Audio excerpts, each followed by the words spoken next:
Global Voice Broadcasting. Fresh new shows are hitting the airwaves every day. Shows about all the things that matter to you in your life. Music, fashion, celebs, and more. It's all here, and it's...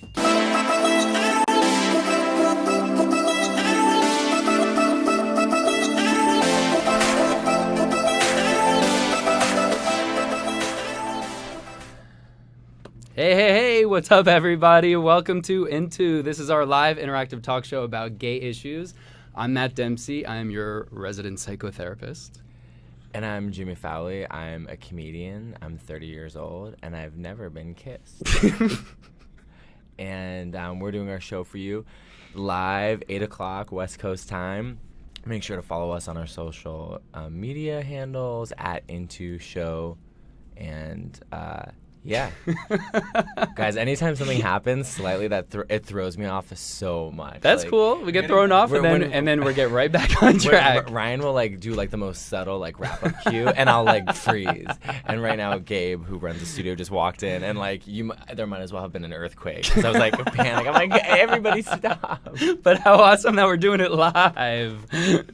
And speaking of our live show, what's the best thing about it is that we actually are getting to take calls from you guys live. Oh my God. So that we're not doing this show where we're just talking at you. We get to talk with you. So please call in, because we do want to have a conversation with you guys. The number is up on the screen, but it's also 323-522-5482. Again, 323-522-5482. Just a heads up, too, if you call in and you hear us on the other end, that means that you're on, and we're going to get to you really soon. But just be patient. It might take a few minutes, but we want to hear a little bit about what's going on for you guys and whatever questions you might have. So we're looking forward to that. Yeah, last week was so awesome with the calls. Yeah. And yeah, so we have a lot to say, so we're just going to jump right into it. Whoop. Do you see what I did there? And we're going to talk about relationships. Yeah, we're super stoked to talk about relationships this week. There's so much to say. So yeah, let's just jump right into it. Jimmy, when you think about relationships, what comes to mind? What comes up for you? Well, I mean, I think, in terms of especially having you here with your background, working with people and helping people probably navigate. I'm assuming that relationships is a big thing when people come and talk to you, because anyone who's just joining us, Matt is a psychotherapist and you have clients you work with. How big is love life or relationship in a session? I mean, I'm sure it depends from person to person, but yeah, I mean, there's just so much that can come up in terms of relationships. It's obviously a really broad topic, but specifically romantic relationships. Yeah, romantic relationships. When people come in, I would say the majority of the time people are wanting to talk about relationships one way or another, but also just really specifically romantic, their boyfriends, whoever they're with. And so there's a lot that they actually want to be able to process through. And I really love getting to talk about it because there's so much there. There's so much juice and meat and just get right into it. But there's also so much that ties back directly to you, obviously. I think we all kind of have some sense that that's the case. But it's also really easy to just kind of get lost in the muck of a relationship sometimes and just kind of get stuck in some of the specific stuff that comes up there. And it's harder to turn inward, reflect, do a little bit of soul searching, and see what's our stuff that gets stirred up. Totally. Yeah. So you kind of feel like our romantic relationships are just kind of something that we manifest. They're things that we need to work through, kind of? Yeah. I mean, well, let me ask you, what do you think about relationships?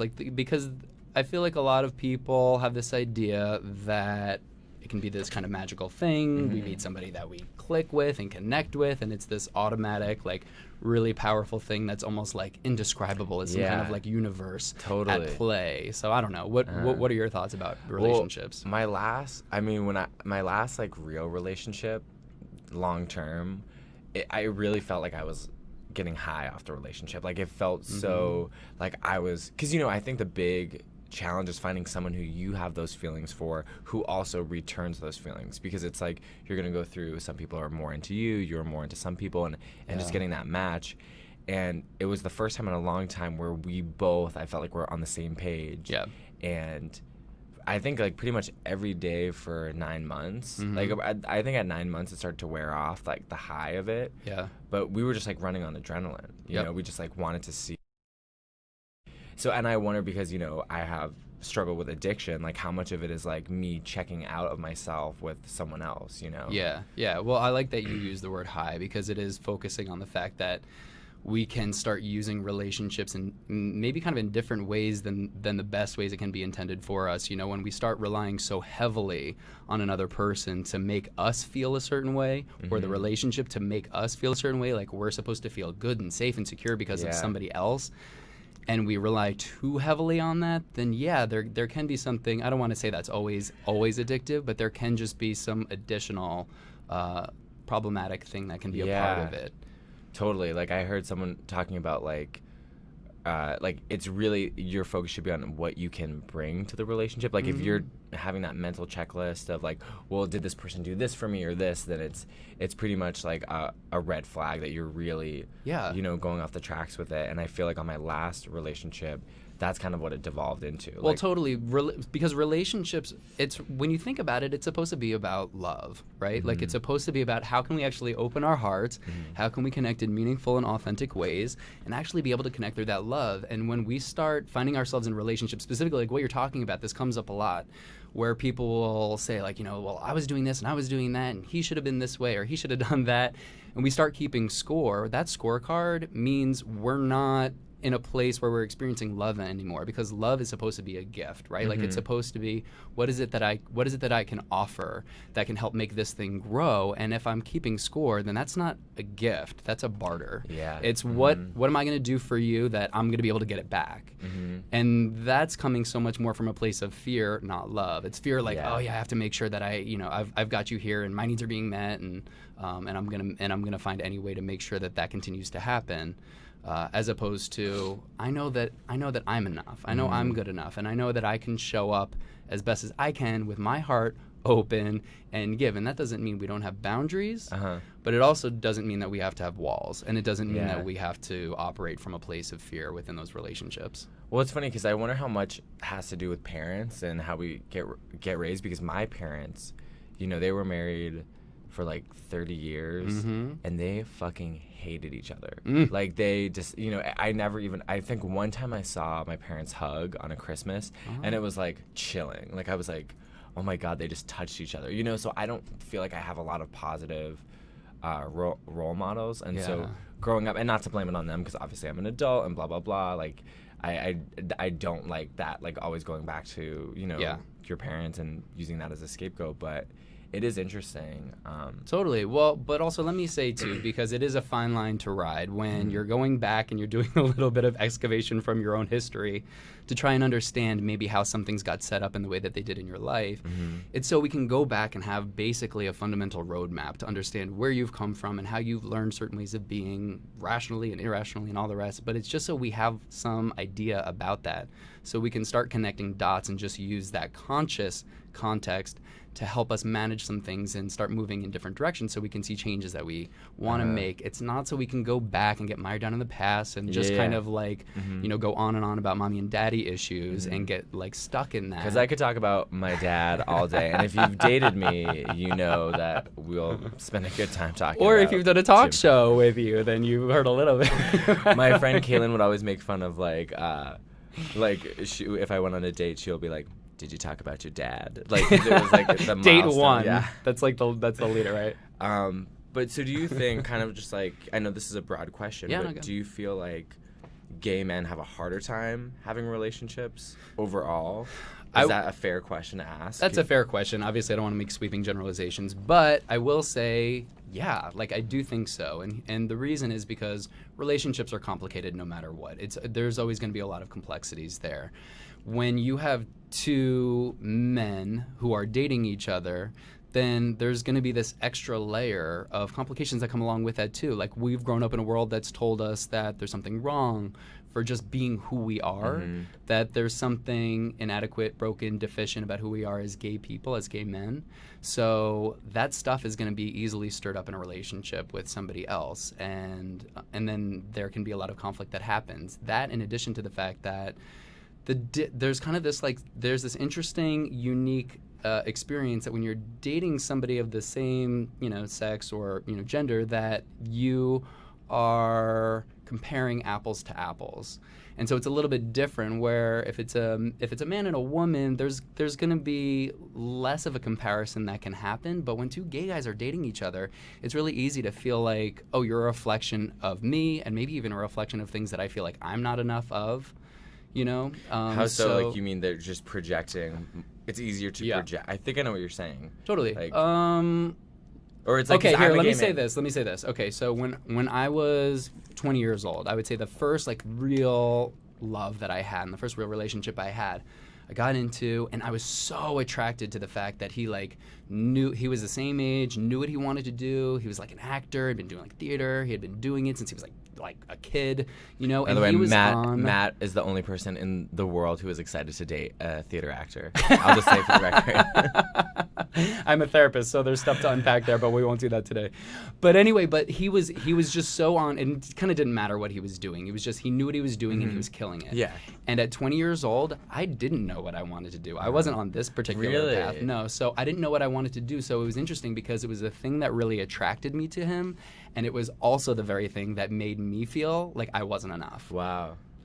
So it stirred up all that stuff, and again, being in a gay relationship, it's a lot easier, especially as, you know, a man to a man, it's a lot easier to feel like, oh, I'm really seeing things reflected back to me, things that I'm attracted to, but also all the things that I think that I'm not doing enough of, or that I'm not enough of inherently. And it just stirs up all that shame. That's interesting. Is it because they're the same gender?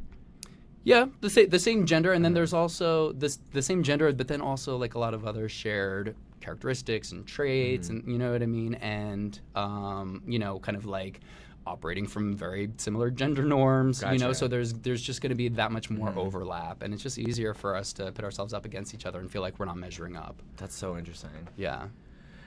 It's weird. Yeah, I feel like I've had that experience of dating someone, and I'd also like to get your opinion on this. Like, when someone pulls back, how that can be like very attractive, and I don't know if that's just like a very common thing, no matter what, or if that's like, you know, people talk about you want something you can't have, you know, like you just want someone who's unavailable, and that's its own set of issues. Yeah, totally. Yep. So that comes up often, and I would say actually the two biggest defenses are either you're like, you know, kind of aggressively going for somebody, like trying to get their attention and constantly, you know, chasing them, or the other part of it, which is pulling back and detaching. And it's interesting because those two defenses tend to attract each other. So it's what we call the pursuer-distancer relationship, where one's the pursuer and constantly being like, why aren't you there for me? How come you're not paying attention? How come, why are you, you know? And then the other, that's me. You're the one who goes for. Well,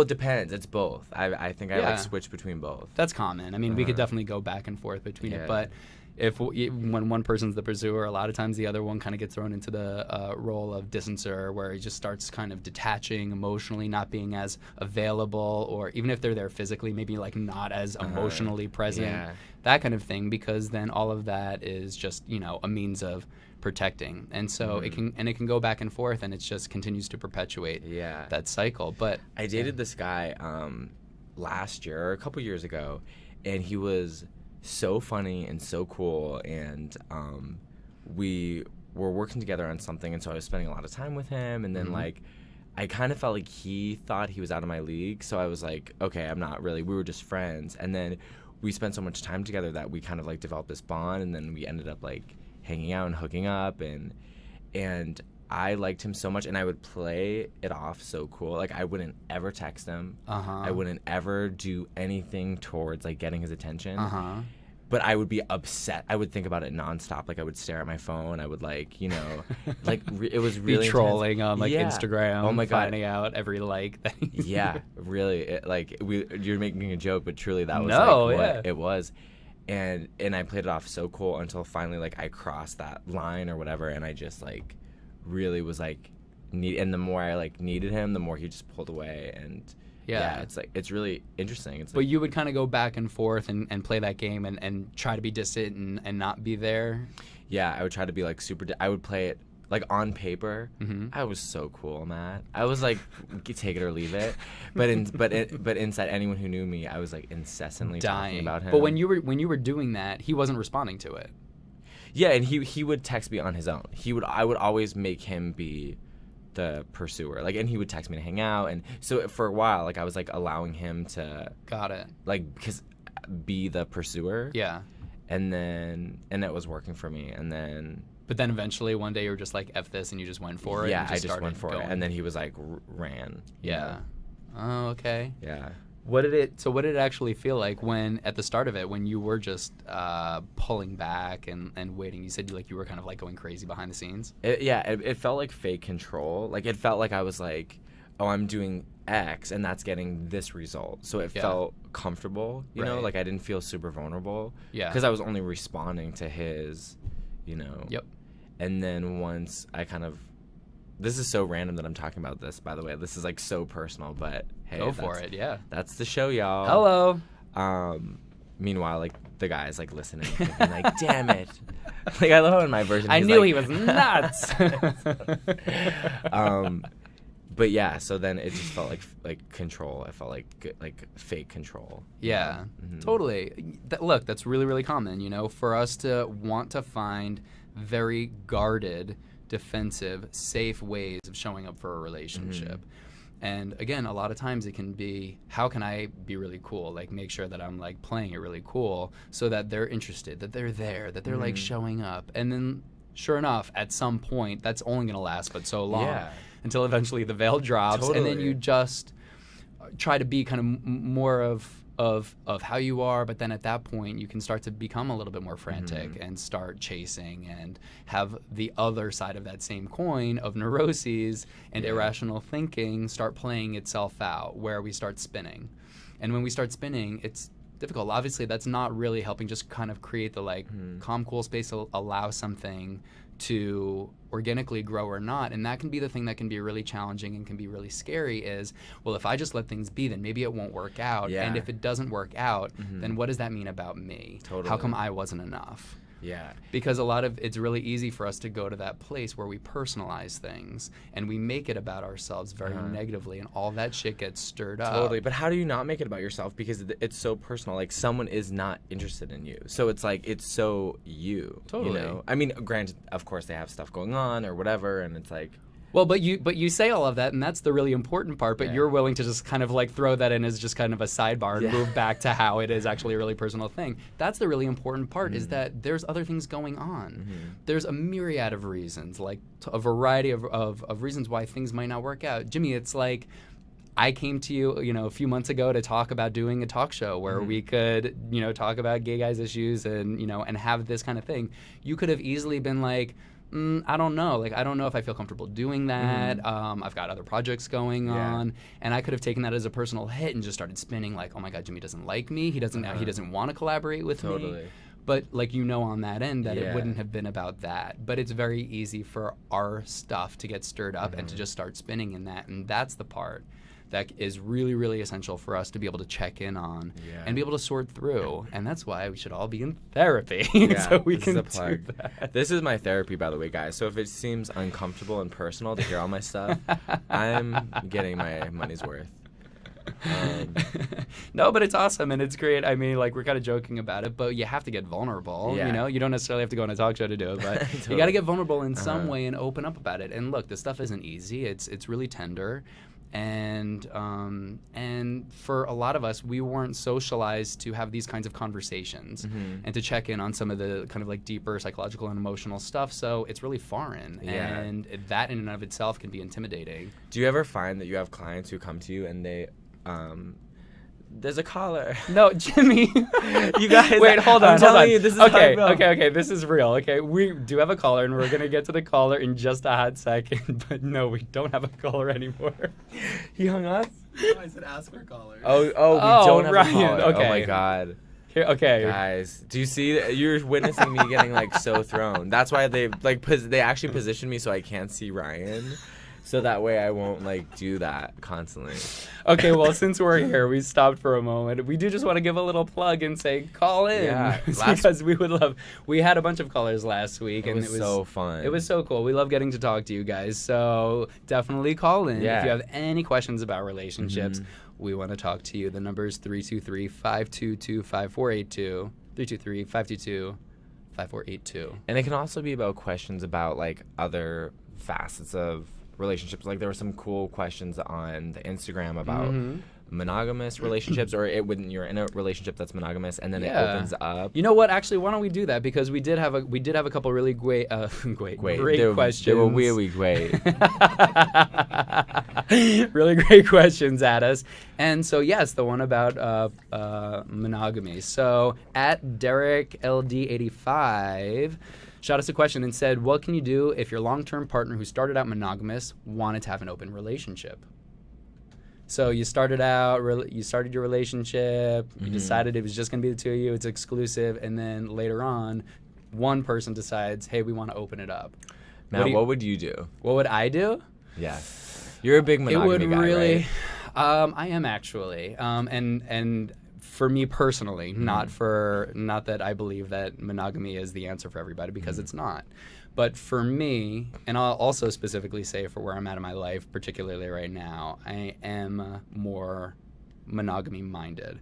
But I also have just like a general open-mindedness to things too. So things could potentially change. So my particular perspective on it is I want to start a relationship and start it monogamous because I really want to help create that foundation for the relationship. And if at some point things lend itself because we've really strengthened our bond and trust and communication, solid, like all those things are really in place, then maybe if that's something that comes up later on, we can explore that. So that's just my perspective. So that said, if it were me and it were later on, I would just have to really check in on some of those things, like how we really trusted each other, how on point and nailing it is our communication, and how, like, all of those things that are really, really essential to a relationship. If those things are in place, then I would say if it's something that you really want or feel like you need, then why don't we start experimenting with that, but also make sure that we're really checking in with each other and communicating along the way so we can both do it at a pace that feels comfortable for each of us. Communication is just like the key, it seems like. Like I was talking to two friends and they have a relationship where they open it up to, they call it guest star. Actually, that's like, you know how people call guest stars? Guest stars, yeah. When you invite a third in. Yeah. Right. Which I think is such a funny, but it makes it seem so fun and like. It can be. Guest starring is fun. Is that just an LA thing or no? No, that's not an LA thing. It's like a real thing? Yes. So they were talking about guest stars and like that it's just about really making sure the other person's comfortable, that it's like talking about if they hook up with someone once and then that person wants to do it again, but one of the people in the relationship aren't into it, that they're just like, no, it's all about like the respect of the other person. And, totally. And it seemed really cool. Yeah. Hey, look, when you get into the conversation of open relationships, of that, there are so many different ways of doing that. There's not one way of having an open relationship. So that might mean that you just have guest stars and you only invite thirds in and it's nobody that you know and it's all one time only. Or it could be that each of you want to play separately and do your own thing, and you can make a rule about, like, neither of you need to share with the other what happened. Or maybe you need to entirely divulge that information after the fact. I mean, there are so many different ways of doing it, and that's why communication is so, so important then. If you're at a place where you're going to be opening a relationship, or that's just the kind of relationship that you're having, because you're going to have to break down what are the rules, what are the guidelines. We have to know that we feel safe, because even if we open our relationship, we need to still make sure that our relationship, our attachment is secure. And that can only be secure if we're really open in how we're talking about it, and we have a framework to operate from, and we know what's good, what's not, what works, what doesn't, and that's how we can still build trust, even if we're still having sexual relationships outside of ours.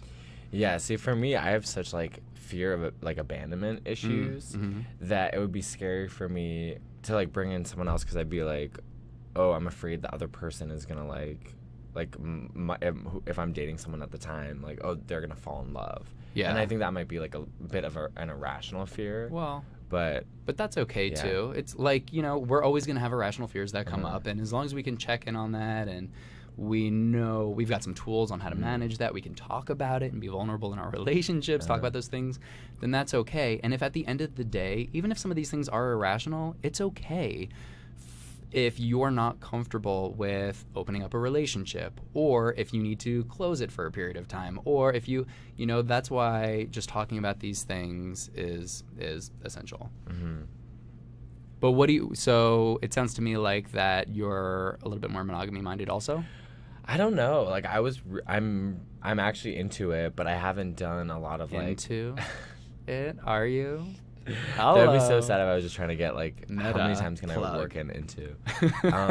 No, I think that I would be interested in opening it up. My last boyfriend was not into that, and neither were any of the other ones. But how do you think because you said you've got some abandonment issues, so how do you think you would deal with opening the relationship then? I think I'd be a nightmare. I think I'd be like a jealous mess. But I like brought it up regardless. All right, wait, Jimmy, how does that in your relationship? How does that show up? Like, what's the craziest thing that you've done in a relationship coming from that headspace? Well, okay, and I wasn't even with the guy at the time, but our friend Dakota. One time, my ex-boyfriend lived on a busy road in LA, and like we weren't even together, and like I was with Dakota. I was like, let me just drive by, like, I'm not gonna say his name, but like let's call him Greg for now. I was like, let me just drive by Greg's house and see if he's home. And my friend Dakota, who's like so chill, he's like on board with everything. He's like, okay. He's like, and he just let it happen. And I was like, we like pull up. I'm like, let me just kind of like walk by the window and like see what he's doing. And my friend Dakota was like, okay, I'm willing to do this with you, but just so you know, it's fucking crazy. And I was like, I got it. I'm like, no part of me thinks that this isn't insane. Right. And we like ran up to the window and like peeked in to his apartment, and he was just like washing dishes. And then we like ran away and laughed and were like laughing. But it was psychotic. Do you know what I mean? Like, it's like if he saw me. I mean, talk about pursuing. Like that was quite the pursuit. So that was pretty weird. I mean, yeah. I think and like actually recently I saw that same boyfriend at a club, and he's like expressed he does not want to have contact with me. Yeah. But he was like had this like hot guy was like all over him, and so in my brain I was like, I'm just gonna go over to him and say hello, like, and like he's made it perfectly clear that he does not want that. But I couldn't stop myself, and so he was like sitting there, and I like walk up and I'm like, hey, and he just like awkwardly looks around and he's like, what's going on? And I was like, no, I just haven't talked to you in a while. I just wanted to see how you're doing. And he's just like, can we like talk at a different day? You know, because it's like at a club and at a friend's birthday, so everyone's around. He's like, now's not good. Yeah. And I was like, that's fine. I was like playing it off like it's so cool. And Yeah. I was like, want some water? I had like a water bottle, and he's like, no, I have my own. And I was like, cool. And then I like walked away like with my head held high. Like I had just like this great moment, but it was like really pathetic. Did you leave and crumble afterwards when you were out of sight, or? No, I like told my roommate and best friend was there, and I was like, hey, I just talked to him, and my roommate was like, why? Yeah. You know, but I don't know. Well, but I mean, look, so it just kind of goes back to what we were talking about before, which is that especially when we feel, you know, like after a relationship, especially when it hasn't worked out for a longer term situation, that can burn. It can feel really, you know, hurtful and challenging for us. It feels like we've lost like any bit of control to like try and make it work and feel good by doing that. And so even after the fact, if we feel like that there's any kind of control that we can actually have by like driving past their house and just looking, or like going up to them when they said that they don't want to talk to us, like, because it feels like a control, like I can, you know, because the feelings are so out of control. Well, but so the really important thing about that too that I would say is when we're feeling that and when we're really struggling with that, our power is so outside of us. We have given power to everything and absolutely everything that's external to us. That's what we call our locus of control.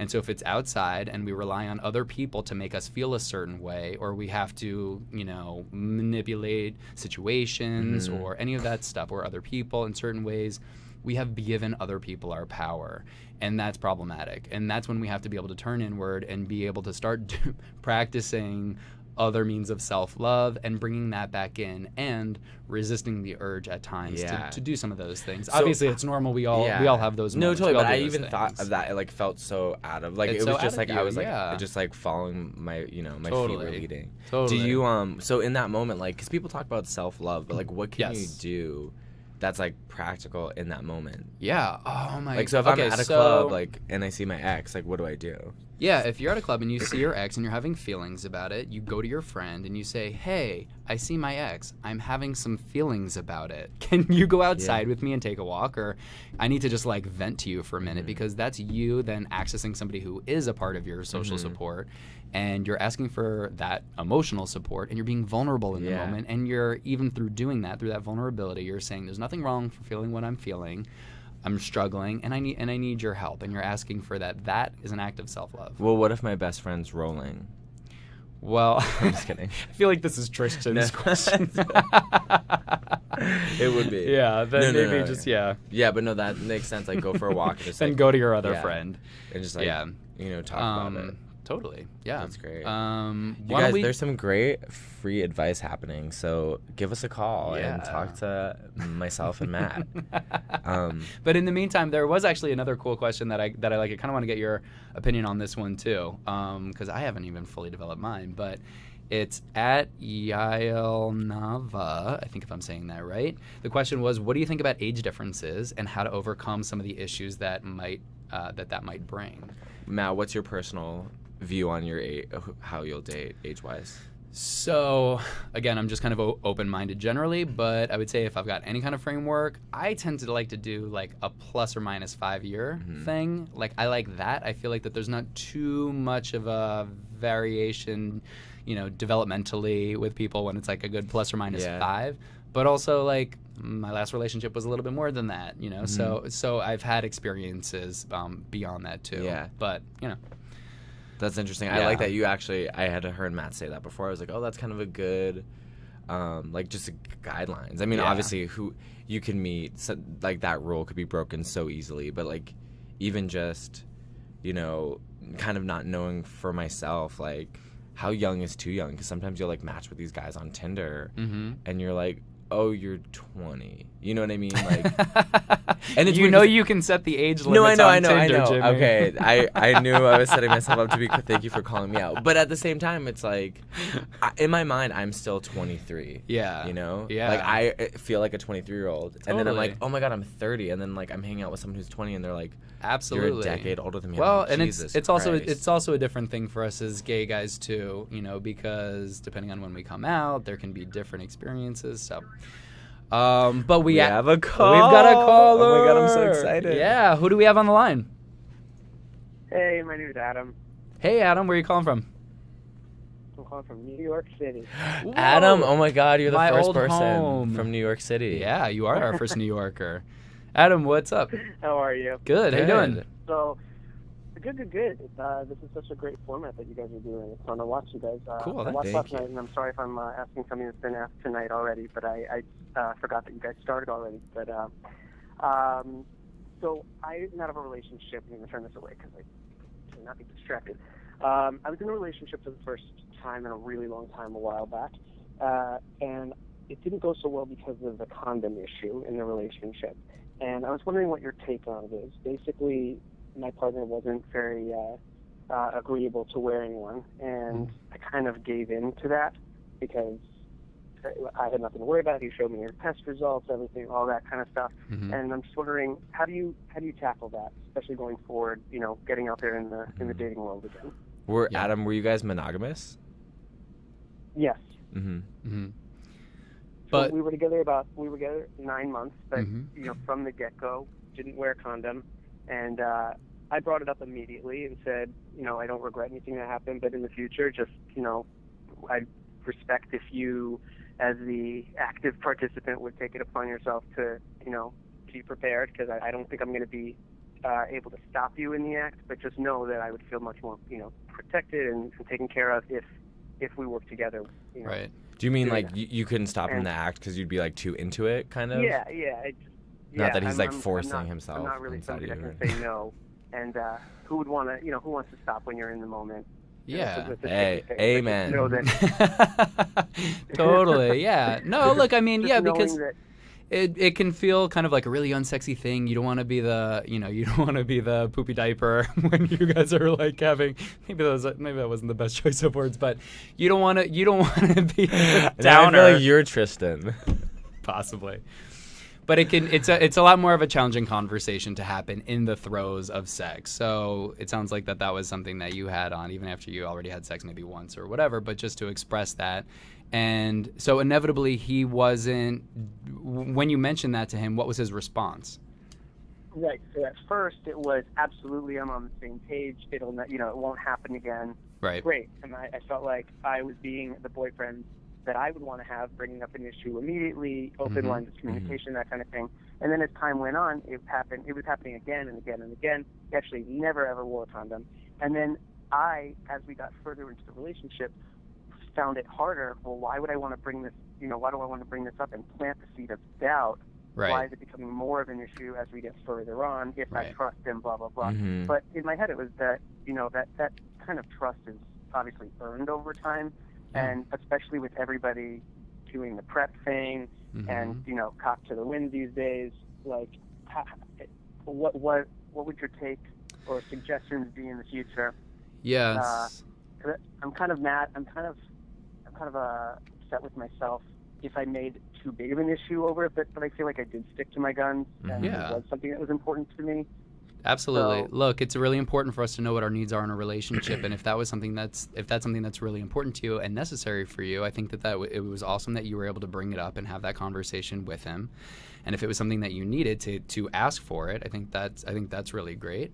And but like any communication in a relationship, it's always going to be an ongoing dialogue, right? So it's not necessarily like this is what I need and I'm hoping that you're going to meet that every other time. So I would say for you to be an active participant, even if it does feel kind of unsexy in the moment or you're having some concerns about it, to bring it up again, even in the moment, if that's something that you really need. So I would say that part of it. And also, if he's not really in any way kind of being responsive to it, then that might be a larger conversation for the two of you to have, because like you were saying, trust builds over time, but it can also deteriorate over time, and it ebbs and flows based on how we're interacting and engaging with each other. So communication is huge. And if there are things that begin to become problematic about trust, then that's also going to have to be just a larger conversation, because I imagine went much further beyond just the fact of wearing a condom or not. It was more about, well, how much is he listening to me? Because we need to be heard. Totally. Yeah, we need to be heard. It We was need to be about the seen. We condom, need to be but valued. It's not about the condom. Yeah. Right, exactly. It took on new meaning. Totally. But going back to the condoms, just because I'm curious, would you have preferred to continue just having sex but with condoms all the time, or did you feel like maybe you'd revisit it and then talk about it again? I feel like at least, I don't know if you can put a timeline on it, but at least, for like a year of dating somebody, I felt like that would make me safe. Yeah, very, very safe. I hate condoms, so I'm always like, let's get these out of here. So, like, as once I'm like, we're good, you know what I mean? Yeah. But that is a thing, Jimmy. But that's a thing that there are so many different opinions and beliefs and perspectives about it. We'll jump on that one for a different show. But the bigger thing that, Adam, it sounds like that you're talking about is it's so much more about, I had a need, I expressed it. I felt like it wasn't heard, and I need to be heard. 1000%. So again, I would just say, going back to making sure that the communication is there, even when it feels challenging to do it, even when we feel like we're going to be less appealing because we're bringing something up. Our needs matter. We have to be able to express it. If people can't or won't hear our needs, that's on them. That's not us. And then we have to revisit some things within our relationship. But that's my suggestion, Adam. Yeah. Adam, thanks so much for calling in. Yeah, thank you. Great. What a great question. Yeah, really good one. Thank you so much. Cool. Awesome. Yeah, we got a caller, Jimmy. Yes. I was starting to get and from New nervous. York, too. I know. That's so cool. Yeah. That's so cool that we're popular in New York. Hello. Just kidding. So, Jimmy, we're actually starting to run out of our time. Are you kidding me? If you can believe it. That's insane. Was there somebody else that wanted to join guys. us for a minute? Guess who wants I don't know why I'm inviting this in, I know, actually. he hates it. Guys. So he wants a little one-on-one time to talk about his relationship. Free therapy for everyone. Where should I be? This way? Give him a little FaceTime. On this side. This side? Okay. Okay. Sorry, guys. I'm actually not like full-on puppeteer. Someone shared, like a mutual friend shared a video of me doing the puppet on the wall and was like, kind of cool. And this other puppeteer was like, meh. Isn't that so shady? And then I like wrote on his Facebook wall, I was Puppet like, shade. hi. All right. Hey, Tristan. How you doing? It's good to see you again. Hey, Matt. I'm kind of upset. Oh, okay. What's going on? I don't have a boyfriend. I'm just like super lonely. That sounds hard. All these guys in LA are just a-holes. So it's challenging to meet somebody that you feel like you can actually connect to. Matt, Yeah. what do you do when the only people who are attracted to you are poor? How has that been your experience, Tristan? I dated a guy for a year who was a waiter. Uh-huh. Matt, a waiter. Yeah. Would you? Would you date a waiter? It sounds like money and finances is a really important thing for you in a relationship. Matt, I feel like I don't want to be a snob, but you know what I do for a living. What do you do for a living again? Remind me, please. I'm a caterer.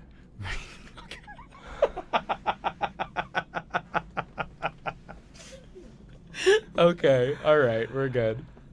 Thank you. We're gonna revisit that at another time. We will have a heated conversation where We Matt's like, we will. have to lose Tristan. Yes, but you know what? I think unfortunately we might be. Do we have a caller? We have a caller?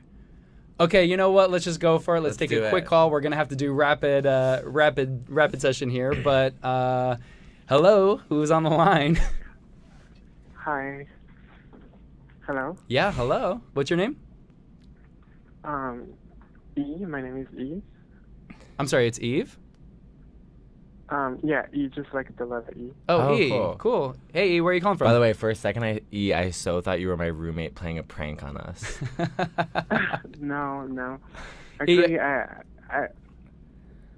yeah, I'm calling from DC. Oh, cool. That's awesome. awesome. Our capital. So what's up, E? What's your Cool. question? Sorry, E, we're just... Sorry, our energy is insane because we just had the yeah. puppet. Do you know Christian? Tristan. You don't even know his name. Yeah. All right, E, what's your I- question for us? Actually, I just wanted to know why is it that so many gay people are not looking for relationships? Why are people just into hookups? At least that's the feeling I have. Mhm. I'm not American. I've been here for a while, but Where are you from? I am from Senegal, actually. Oh, Oh, cool. wow. It's a country in West Africa. Mhm. Yeah. So you just want to it know was just- you want to know why it's typical or why it might be typical Yeah. for gay men to not be as available for relationships.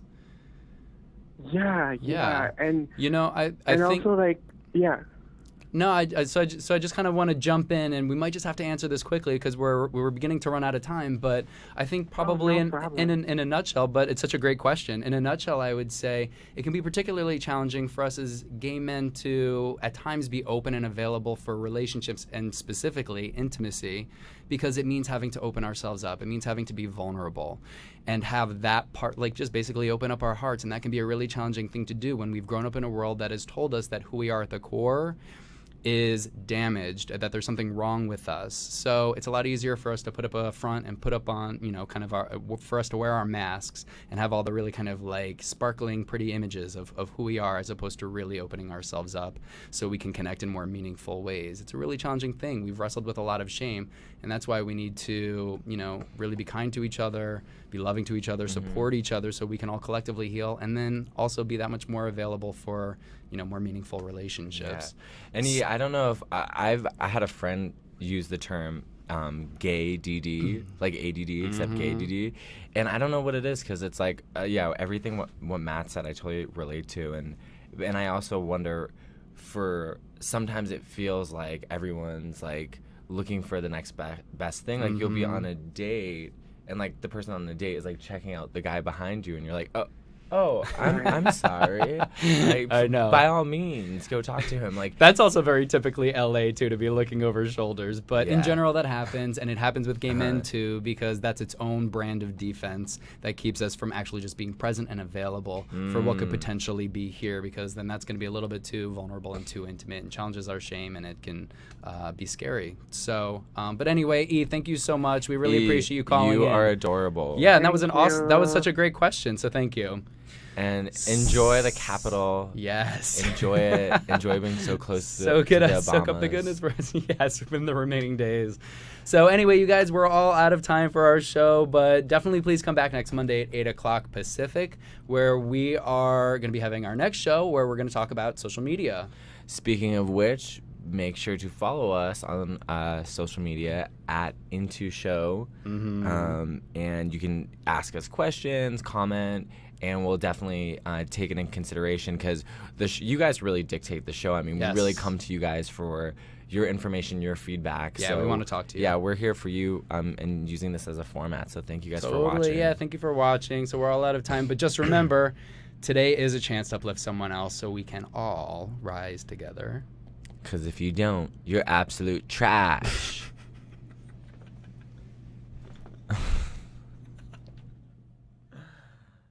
And then the music plays.